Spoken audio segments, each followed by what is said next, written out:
गुरु चेला का संबंध भागवतिक होता है। उपदेश दिया, उसके अनुसार तुम चलो दूर। ये चिपकने वाला थोड़ी होता है, दूर। अपने मार्ग में तुम चलो, अपने मार्ग में हम चलते। तुम्हें मार्ग बता दिया, तुम अपने मार्ग में चलो। तुम्हें जब प्रश्न हो तभी कर लेना, चलो अपने अपने मार्ग में चलो। ऐसा थोड़ी कि गुरु शिष्य का संबंध संसारिक संबंध जैसे है, नहीं। गुरु शिष्य का संबंध भागवतिक है। आपने सुना, आपने प्रश्न किया, हमारी बात मान लो, आप परमात्मा को प्राप्त हो जाओगे। उसमें जरूरी थोड़ी है कि भाई हम तुम्हारे से पूरा का पूरा है। बात मानना गुरु बनाना है। बात ना मानो तो कंठी बंधवा लो, कि इससे कल्याण हो जाएगा क्या? बात मानने से किसी भी संत महात्मा की वाणी में पावर होता है, उसकी बात को मान ले, आप देखो आपका कल्याण हो जाएगा। बात न माने तो गुरु ऐसे बाहरी व्यवहार करने से, भाई गुरु ने तिलक दे दिया, कंठी बंधवा लियो, मनमानी पापाचरण करो तो नरक जाओगे, भगवत प्राप्ति नहीं होगी। और आपने कुछ नहीं किया, केवल बात पर चल दिए उनकी।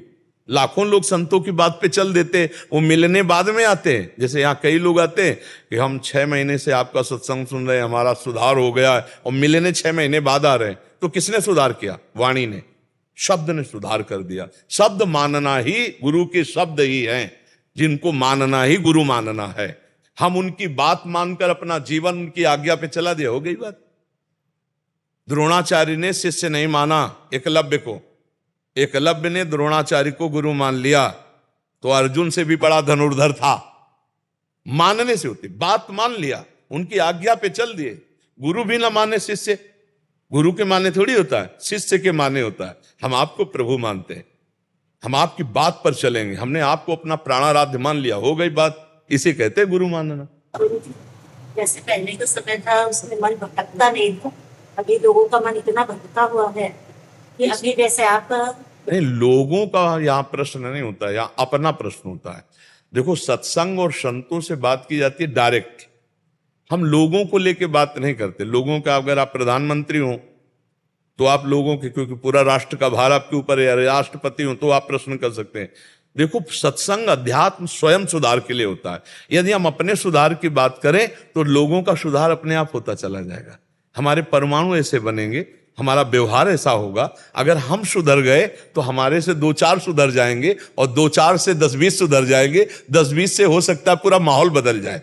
तो हम पहले अपना सुधार शुरू करें, हम अपनी समस्या का समाधान करें, तब बात बनेगी। क्यों? आप सुधर गए हो, आप महात्मा हो, आप भगवत प्राप्त हो? तो नहीं, तो आप अपने सुधार का प्रश्न करो, लोगों के सुधार करें, तब आनंद आएगा। अब लोगों में आप कुछ भी पूछती चली जाओगी, नहीं बनेगा। आप अपनी पर्सनल बात पूछो, और जिससे लोगों का सुधार होने वाला उत्तर मिल जाएगा अपने आप। सत्संग जो होता है, अध्यात्म जो होता है, वो अपने को लेकर प्रश्न किया जाता है कि मेरा मन बड़ा चंचल, उसको कैसे हम समाहित करें? तो सबका मन चंचल है, अब उसके समाहित का उत्तर मिल जाएगा।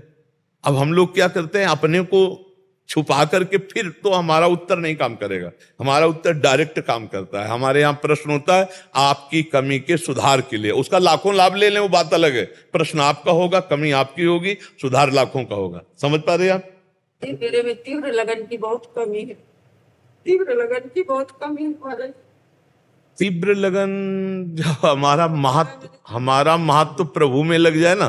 देखो, जिस बात का महत्व जागृत हो जाता है उसकी लगन लग जाती है, और उसकी अगन लग जाती, फिर चैन नहीं पड़ती। अभी हम भगवान का महत्व नहीं समझ पा रहे। अभी हम प्रभु के नाम जप का महत्व, प्रभु के रूप का महत्व, इस मानव जीवन का जो लक्ष्य है उसका महत्व नहीं जागृत हुआ। अभी भोगों का महत्व है। भोगैश्वर्य प्रसक्ता नाम तया प्रहृत चेतसाम व्यवसायत्मिका बुद्धि समाधो न विधीयते। जिसकी चित्तवृत्ति भोगों ने अपहृत कर ली है, जो ऐश्वर्य को सुख मान रहा है, वो कभी भगवत प्राप्ति की लगन वाला होता नहीं है। इसलिए सुधार के लिए रात दिन जिह्वा से नाम जप करो, अभी लगन लग जाएगी। जब 2 लकड़ियां आपस में जोर से घर्षण की जाती तो आग नहीं शुरू उसमें आ जाती। अरण्य मंथन इसी को कहते हैं। 2 लकड़ियों के घर्षण से जब आग पैदा हो सकती है, तो भगवान का नाम चिदानंद में है। वो राम कहो, कृष्ण कहो, हरि कहो, शिव कहो, जब हम बार बार अपनी जिह्वा से रगड़ते राधा राधा राधा राधा राधा, तो दिव्य शक्ति हम में प्रकट हो जाती है।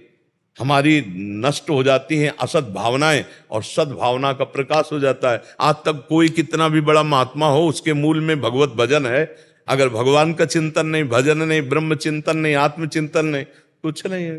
बाहरी नाम जप करो, चिल्ला चिल्ला के सबसे कहते हैं। हमारे हर प्रश्न का उत्तर नाम जप है, क्योंकि बिना नाम जप के कुछ नहीं। नाम जप करो, जो नाम प्रिय हो भगवान का वो नाम जप करो। नहीं तो हम तो चिल्ला चिल्ला के कह रहे हैं कि हम तो राधा किशोरी के दास हैं, राधा राधा राधा राधा राधा, आठों पैर जपो राधा राधा जपो, कृष्ण कृष्ण जपो, राम राम जपो, शिव शिव जपो, जो प्रिय हो बिना भजन के। वारी मथे घृत हो ये बरु, सिकता ते बरु तेल, बिनु हरि भजन न भवतरी, या सिद्धांत अपेल। जो राम राम कहना नहीं जानते थे वो मरा मरा कह के ऐसे महान ऋषि हो गए, तो तुम राम राम कह के, कृष्ण कृष्ण कह के क्यों नहीं भगवत प्राप्ति कर सकती? निराश होने की जरूरत नहीं, थोड़ा लड़ाई लड़े, अपनी जिह्वा को थकाएं, नाम जप करवाएं, भगवान की कथा सुने, भगवान की महिमा सुने, अभी भगवान में लगन लग जाएगी। लगन लग गई तो फिर जीवन का जो लाभ है वो मिल जाएगा। नाम जप करो, बिना भजन के सब बकवास। तब ज्ञान पढ़ा लिखा व्यर्थ हो जाता है जब तक चिंतन ना हो। चिंतन संसार का हो तो ज्ञान किस काम का? चिंतन परमात्मा का हो और कोई ज्ञान ना हो तो सब ज्ञान जागृत हो जाएगा। चिंतन का प्रभाव है। भगवान कह रहे हैं गीता जी में, अनन्यस चिंतयन्तो माम ये जना परिपासते तेषाम नित्याभियुक्तानाम योगक्षेमम वहाम्यम। जो मेरा अनन्य चिंतन करता है उसके योगक्षेम का ठेका मैं लेता हूं, भगवान के। तो जपो, नाम जप करो, भगवान का जो नाम प्रिय, खूब रात दिन जपने का प्रयास करो, सब भगवान की कृपा से ज्ञान हो जाएगा। वैसे संत मिल जाएंगे, वैसे ही मार्ग दिखाई देने लगेगा, वैसे शांति हो जाएगी। सचिन शर्मा जी गाजियाबाद से। राधा वल्लभ श्री हरिवंश। राधा वल्लभ श्री हरिवंश महाराज जी, आपके श्रीमुख से सत्संग में सुना था कि यदि जीवन में किसी का भी अन्य आश्रय है तो श्री जी की प्राप्ति में बाधा है। महाराज जी, ये शरीर एक रोग के ग्रसित है जिसकी वजह से आर्थिक दृष्टि से पूर्णतः इस शरीर की पत्नी पर आश्रित है, तो क्या ये मेरे तो जीवन उसको में पत्नी का विचार आश्रय करना चाहिए कि श्री प्रियाजू ने इसको निमित्त बनाया है, प्रियाजू ने निमित्त बनाया है। हम प्रधानता प्रियाजू के रखें। आ तो व्यक्ति से ही रहा है, व्यक्ति ही दे रहे हैं, भगवान थोड़ी प्रगट में या करके ये ले, भगवान प्रेरित करके दे रहे हैं। हम मान रहे हैं कि भगवान इसको भेजे। मान लो आपने 100 रुपया निकाला तो भगवान ने इसको प्रेरित किया कि 100 रुपया दो, तो 100 रुपया हमें मिला। तो हमारी दृष्टि भगवान पे, आप पे नहीं है। ऐसे ही भगवान ने, पत्नी को तुम जानते नहीं हो, पूर्व में वो क्या थी और आगे वो क्या होगी तुम्हें पता नहीं है, लेकिन भगवान को पता है। और उन्होंने आपका जीवन साथी आपके मंगल के लिए वो व्यवस्था करा दी। तो आपको भगवान पर दृष्टि रखनी है और उस जो निमित्त बना है हम उसके प्रति नम्र रहते हैं। पर भावना हमारी है कि ये व्यवस्था भगवान की है, तो इसलिए हमारा अन्य आश्रय नहीं होगा, हमारा अन्य आश्रय नहीं होगा।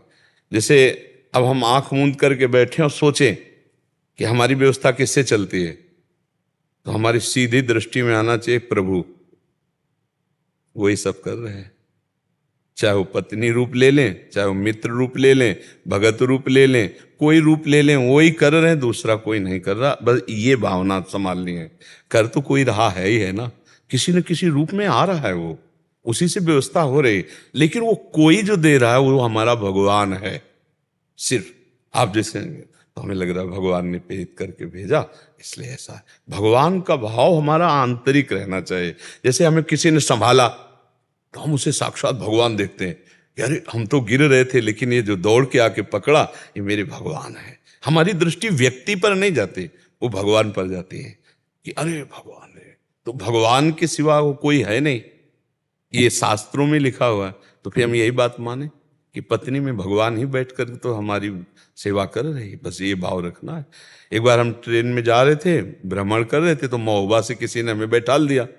अब वो बेचारा, मतलब जैसी श्रद्धा उसकी, तो 3 स्टेशन की टिकट जनरल डिब्बे की, और ज़्यादा हम अंग्रेजी पढ़े लिखे हैं नहीं, कक्षा 9 तक पढ़े तो अंग्रेजी का ज्ञान है नहीं, तो टिकट मतलब टिकट, और गांव में पैदा हुए तो हमको ये सब ज्ञान नहीं है। और बैठाल दिया हमको अच्छे वाले उसमें डिब्बे में, क्या कहते हैं उसको, हाँ। अब वो जब टिकट चेक करने वाला है तो 10वें स्टेशन पार हो चुके थे, महोबा से बनारस हमें जाना था। तो उसने कहा टिकट, तो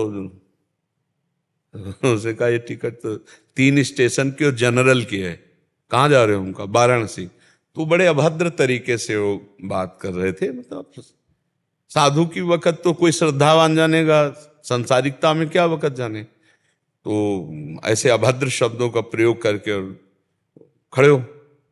हम खड़े नहीं हो पाए कि ऊपर एक आदमी सो रहा था, वो नीचे उतर आया, अंग्रेजी से बात की उनसे। अब हमको तो पता नहीं क्या बात अंग्रेजी से की, पैसा निकाला और इतनी बड़ी कागज वाली टिकट हमको दी और कहा आप बैठ जाइए, और उनसे कहा आप जाइए, और वो चले गए। और वो फिर लेट गया, कोई राधे श्याम नहीं, कोई मतलब। ये कौन था? ऐसे लोक दृष्टि से देखा जाए तो दयालु व्यक्ति कोई था, लेकिन हम जब अपनी दृष्टि से देखा तो मेरा भगवान था। क्योंकि मुझे कुछ पता नहीं, मैं उनके सहारे हूं। ये टिकट ले, बैठा दिया और सारी बात उनसे करके उनको वापस कर दी। भगवान हर घटना, हर परिस्थिति में कोई व्यक्ति रूप होता है, लेकिन हम व्यक्ति रूप देखते हैं तो संसारिक हैं। हम व्यक्तित्व का नहीं देते, हम उस समष्टि परमात्मा का देखते हैं। पर इससे बड़ा क्या सम्मान होगा कि मुझे व्यक्ति न मानकर सीधे परमात्मा मान रहे हैं कि आज मेरे परमात्मा ने ये रूप धारण कर मेरी रक्षा की। आप समझ रहे ना? इसे अनन्यता कहते हैं। हर वस्तु, हर व्यक्ति, हर स्थान, हर घटना, हर परिस्थिति में अपने भगवान को देखना, यही अनन्यता का। इसका मतलब ये नहीं कि केवल सीधे भगवान थाली लेके आवे तो हम पाएंगे, नहीं तो हम नहीं पाएंगे। ऐसा कभी नहीं किसी महात्मा के साथ हुआ। आते हैं भगवान, लेकिन किसी न किसी रूप में आते हैं, हमें पहचानना है ये सारे रूप उन्हीं परमात्मा के, उनके सिवा कोई नहीं है। भाई यही बात जान लेना अनन्यता है। सो अनन्य गति जाके असमति न टरे हनुमंत, मैं सेवक सचराचर रूप स्वामी भगवंत। हे हनुमंत, उसी को अनन्य भक्त कहते हैं जिसकी ये मति रहती है कि मैं सेवक हूं, चराचर जगत मेरे स्वामी का रूप है, मेरे भगवान का रूप। खत्म खेल। अनन्यता में कभी कोई बाधा नहीं। आप समझ पा रहे? मोहित जी, राधा वल्लभ श्री हरिवंश महाराज जी, पूज्य गुरुदेव, आज से 1 वर्ष पूर्व आज के ही दिन आपसे एकांतिक वार्तालाप में आपका दिव्य दर्शन व सानिध्य प्राप्त हुआ। उसके बाद जीवन में काफी सुधार भी आया और व्यसनों से मेरे को मुक्ति मिली। शराब, मांस आदि मैंने छोड़ दिया और राधा नाम जप करने लगा। गुरुदेव, आपका दास एक कपड़े का दुकानदार है। आपके कहे अनुसार हिसाब में एक दाम में विक्रय करते हैं, लेकिन हमें कपड़ा बेचने के लिए काफी प्रलोभन एवं लुभावनी बातें करनी पड़ती हैं। ऐसे में हमसे कोई त्रुटि तो नहीं हो रही? किसका प्रश्न? हाँ, नहीं, अपने सामान को बेचने के लिए प्रशंसा तो करनी है, पर हमको घटिया सामान नहीं देनी और झूठ नहीं बोलना। जैसे कोई भी सामान है तो खरीदने वाला जानता है कि ये मुनाफा लेके ही बेच रहा है, और सब कोई जानता है कि दुकानदार का मतलब है कि वो अपना घर परिवार इसी से चला रहा है। बिजली खर्चा है, नौकर का खर्चा है, घर परिवार का खर्चा है, तो लेने ही इसी बात के लिए गया है। वो ऐसा नहीं कोई जानता है कि बिल्कुल जो खरीद के लाया उसी दाम में दे देगा। तो जैसे कुछ लोग इसे झूठ बोलते हैं कि भाई हम आपके लिए कह रहे हैं, बिल्कुल नहीं बच रहा है, ऐसे बोलते हैं लोग, कसम से बिल्कुल नहीं बच रहा। ये सब नाटक